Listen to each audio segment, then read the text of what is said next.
muraho neza abakunzi ba Fonsina cyangwa se abakunzi ba Iribagiza cyangwa se abakunzi ba Nzayino. Mbanje kubasuhuza. Yesu nashimye. Amahoro y'Imana nabane namwe, ndabakunda cyane. Mbazane rero amakuru meza cyane.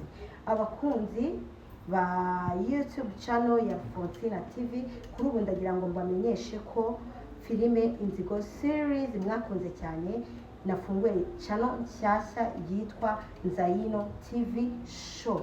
Ni channel nziza cyane izagicaho amafilme agiye atandukanye, projet nshyashya ngiye kubagezaho muri iyi minsi, ariko by'umwihariko ndabinginze cyane ikiganiro cya mbere meze gutya, nambaye gutya, abafite amatsiko yo kubona nabaye umubyeyi n'ibiki cyageze kuri YouTube channel yitwa Nzayino TV show. Ndabinginze cyane rero mujye gukora subscribe, filime itangire mwarakoze subscribe ntibacike, munyaruke mukore subscribe, mushireho comment, like, munakore share, mubinkorere. Ndabinginze mwabikora harara no kubasabu igihumbi bikaribwa. Murakoze cyane.